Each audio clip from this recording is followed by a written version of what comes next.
Ayan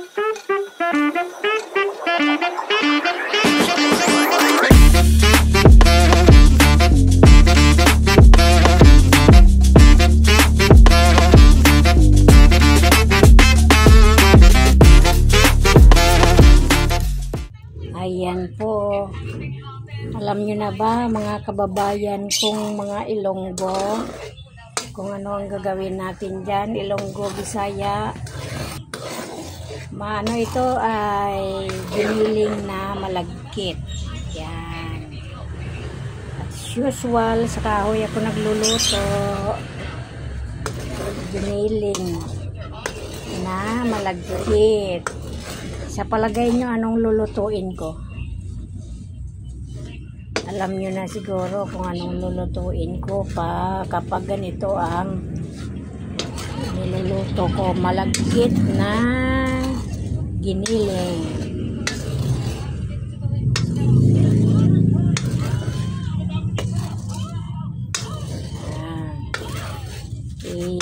Isangag natin yan na mag golden brown siya, golden brown, bago natin lulutuin.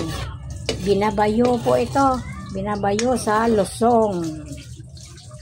Sino ang nakakaalam kung ano ito, saan gagamitin yung niluluto ko? Binabayo sa lusong, tapos nilalagyan ng niyog at saka asukal. Yan ang kalalabasan niya. Kailangan masangag natin ito na maging siyang golden brown bago natin babayuhin sa lusong. Alam ng mga Bisaya at saka Ilonggo yun. Kahit Tagalog na alam nila to kung paano lulutuin ay gagawin.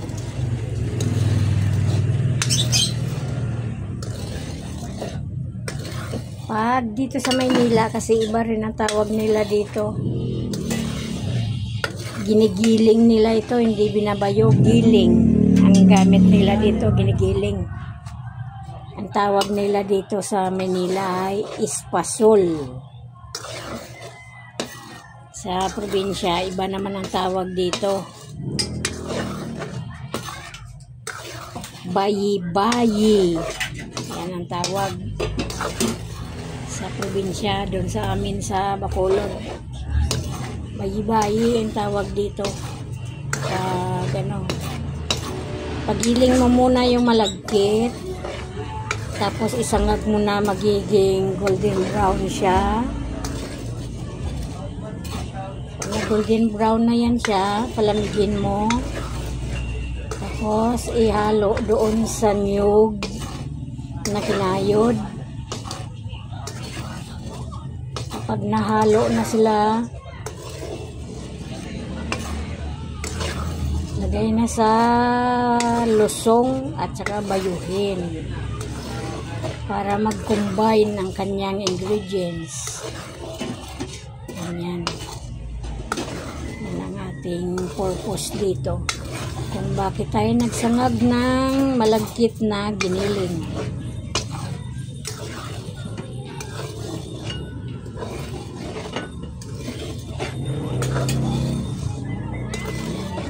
Isangag ko lang ito. Pag na golden brown na mamaya, pakita ko sa inyo at saka kung paano natin gagawin. Yan. Balikan ko kayo mamaya mga friend. Ayan na ang aking malagkit na sinangag kanina mga friend. Ano na siya, golden brown na. Pero papalamigin ko muna kasi mainit pa siya. Ting buko. Buko na kinayod. Tsaka asukal. Nakahanda na rin yung aking babayuhan, yung lusong ko. Ilinis ko na yan siya kanina at saka ang aking pambayo. Ito na rin yung pambayo ko. Meron din ba kayo niyan sa probinsya nyo?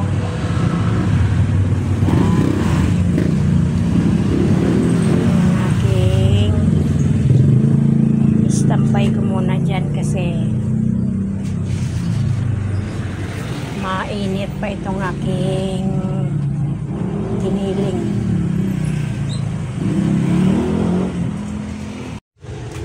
Hello mga friend. Ito na yung ating bigas na pinalamig. Yung sinangag na bigas na malagkit. Yun. O, ganyan na yung itsura niya. Tapos, ilagay na natin yung buko. Yun ang ano niya. Yung kanyang pangsahog dyan bago natin babayuhin.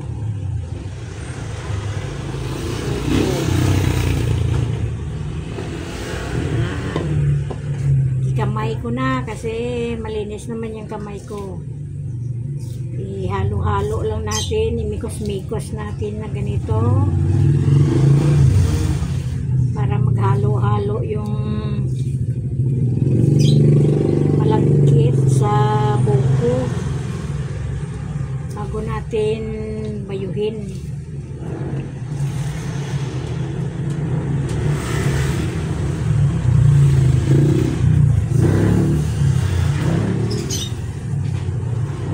Isang kilo tong aking powder.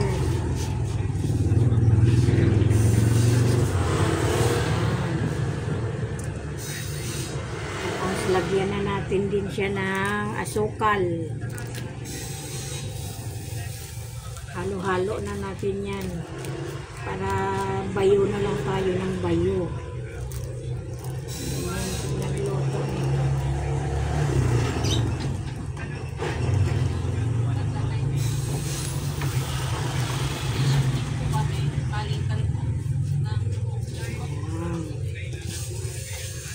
Mikos-mikos natin yan para maghalo-halo sila lahat.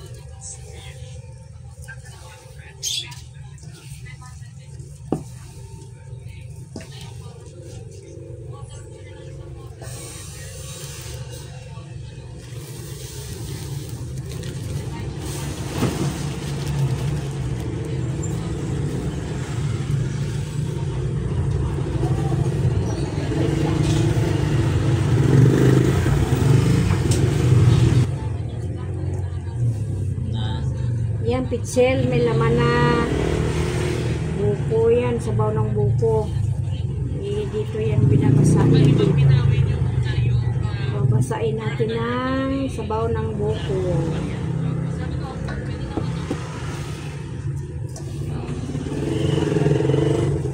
Bago yan babayuhin.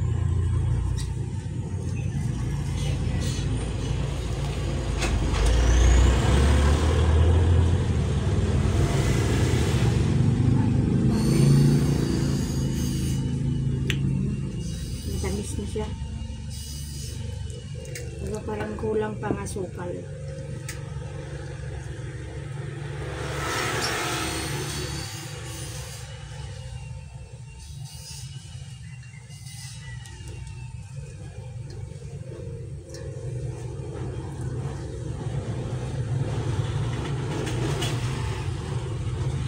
Purpose nito binabasa para pag binayo mo hindi tatalsik. Hindi tatalsik yung powder niya.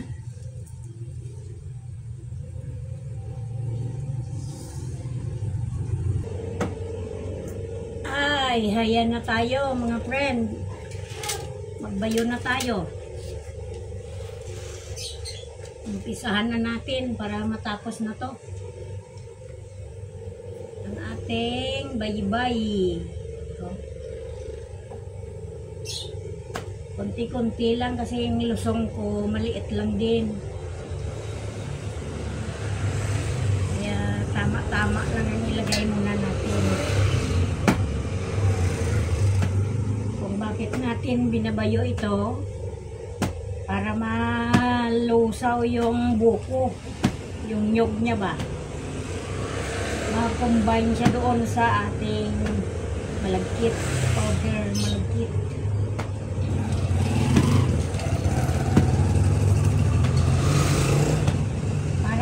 Naglulupak ka lang din ng kamuting kahoy, saging.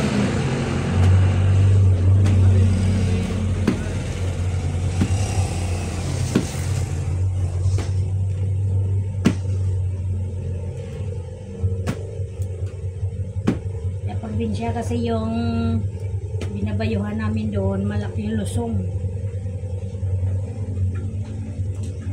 Ito, talagang doon din to galing sa probinsya eh. Dinala dito ng Manila. Para may gawa kami, may bayuhan kami dito.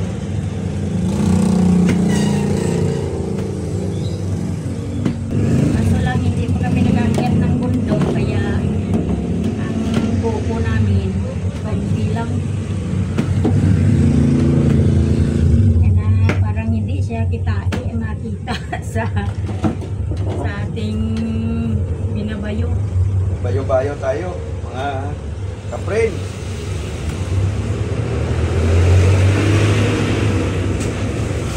Huwag siya malakit.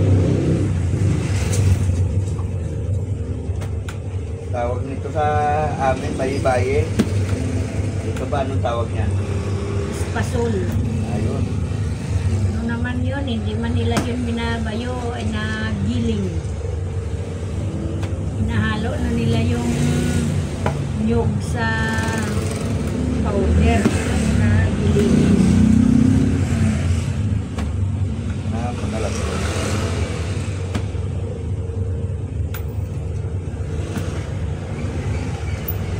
Para hindi mapulot. Didikit. Tamsa. Ang agi niya. Mga kapre.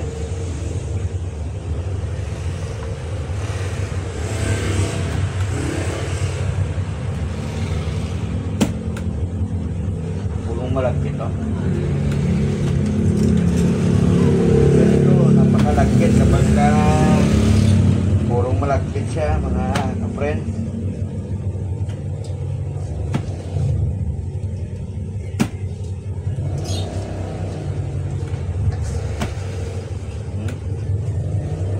Pag hinila mo, masama yung lusong. Lusong tawag sa amin.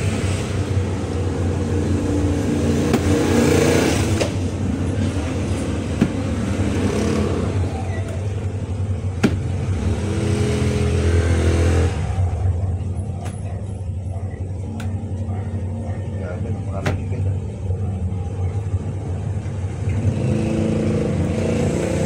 Mahal kasi ng nyug. Oh. 50 ang isang peraso na buko. Pang payo ba?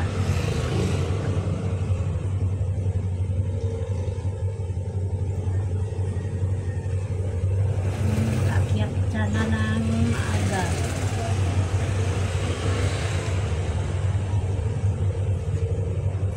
Natuha ng buko.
baye-baye.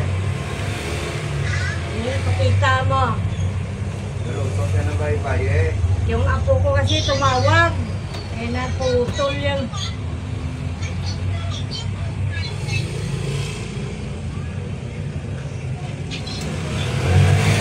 O, yan o. Pagod din magbayo-bayo. Pero isang ano na lang to.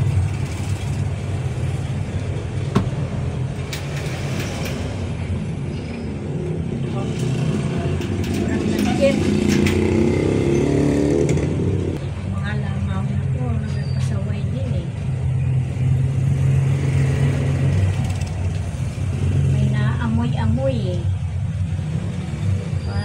Ikot-ikot din eh.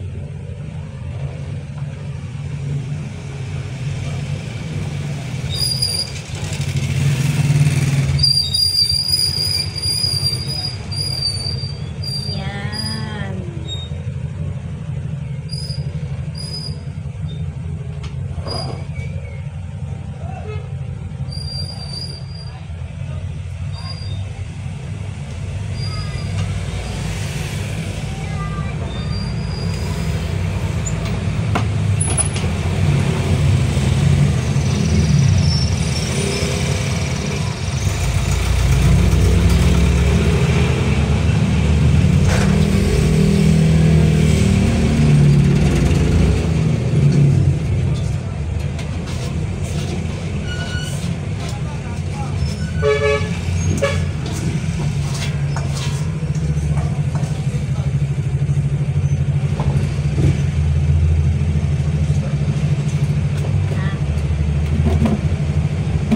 Maganda yung puta. May makainin ko.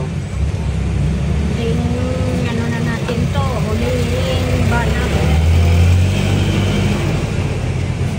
Matatapos na. Ang ingay ng mga sasakyan dito sa amin.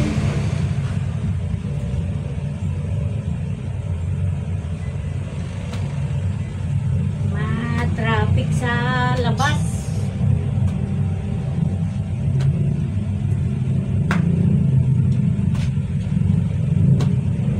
Tumigan mo na ba? Tuwan ko may support. Ha? Tumigan mo naman ko. Tapos na. Sa dito.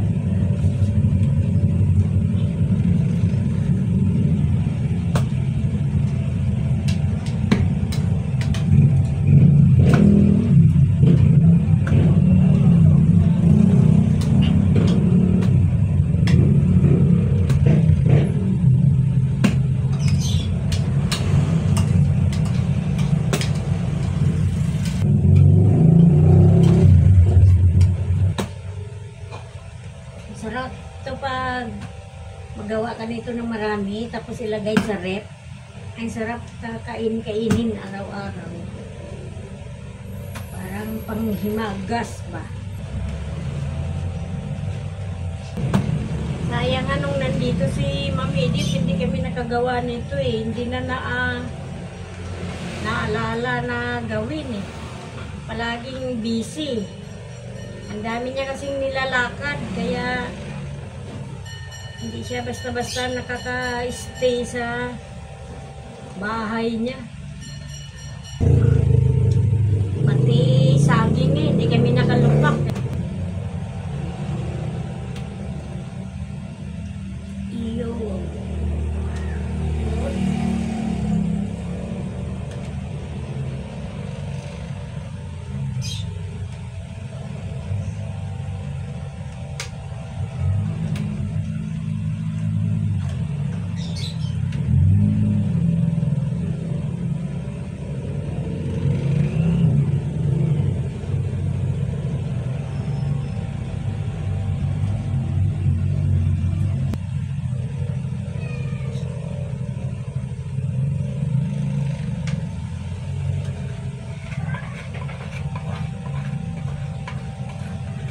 Sayang yung mga nakadikit.